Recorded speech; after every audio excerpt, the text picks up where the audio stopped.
نماز فجر پڑھنے کے بے شمار فوائد ہیں۔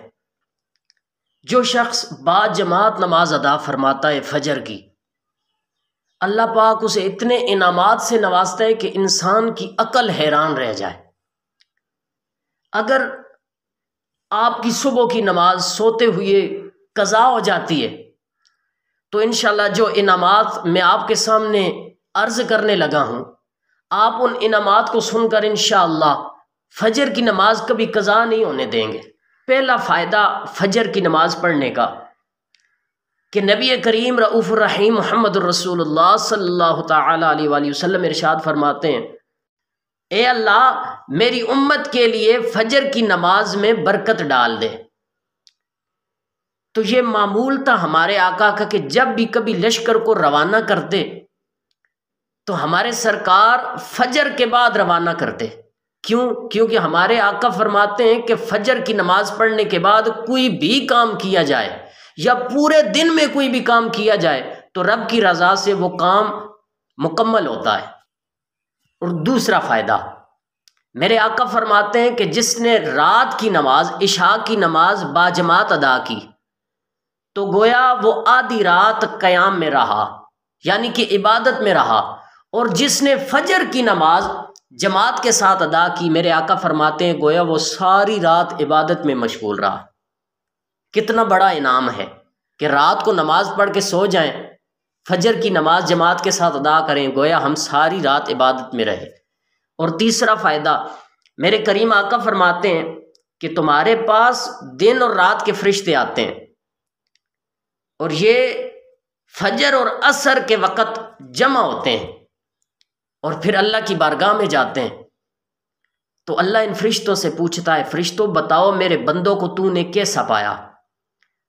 تو فرشتے اللہ کی بارگاہ میں، حالانکہ اللہ جانتا ہے لیکن پھر بھی اللہ پوچھتا ہے، اور فرشتے فرماتے ہیں مولا جن جن کے پاس ہماری ڈیوٹی تھی ہم گئے، جب ہم گئے تھے تو تیری عبادت میں تھے، اور جب ہم واپس آئے پھر بھی وہ تیری عبادت میں تھے۔ اور چوتھا فائدہ، میرے کریم مصطفیٰ فرماتے ہیں کہ فجر کی 2 سنت رکعت دنیا اور آخرت کی ہر چیز سے بہتر ہیں۔ 2 سنتیں فجر کی دنیا اور دنیا میں ہر چیز سے بہتر ہیں۔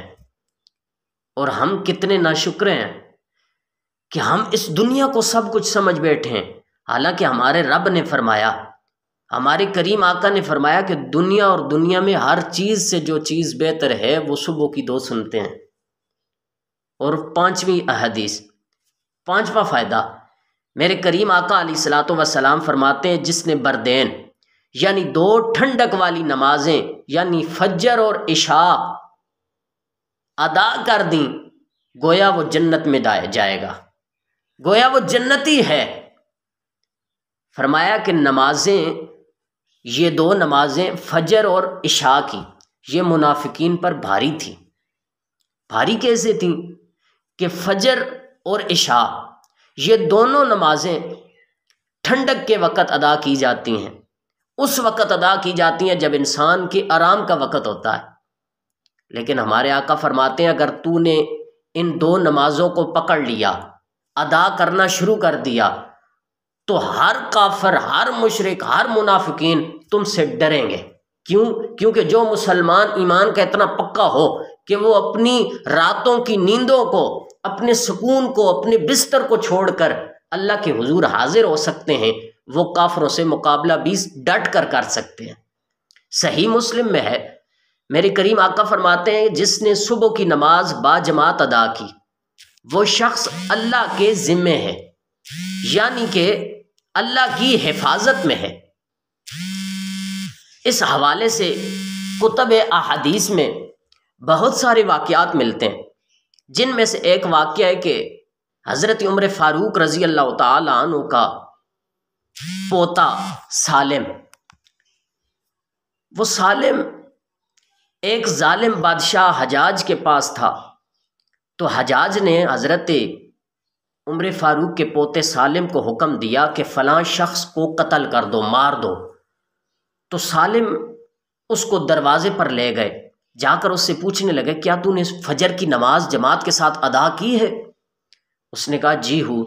میں نے فجر کی نماز جماعت کے ساتھ پڑھی ہے، تو سالم نے اس کو آزاد کر دیا، چھوڑ دیا۔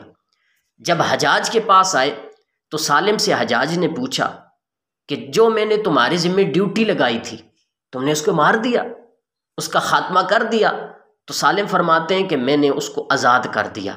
حجاج ظالم بادشاہ تھا، اس نے پوچھا وجہ کیوں اس کو آزاد کیا؟ تو سالم فرماتے ہیں اس کی وجہ یہ ہے کہ اس نے فجر کی نماز ادا کی ہوئی تھی، تو جس نے فجر کی نماز با جماعت ادا کی، اللہ کے حبیب فرماتے ہیں گویا وہ اللہ کے ذمہ ہو گیا۔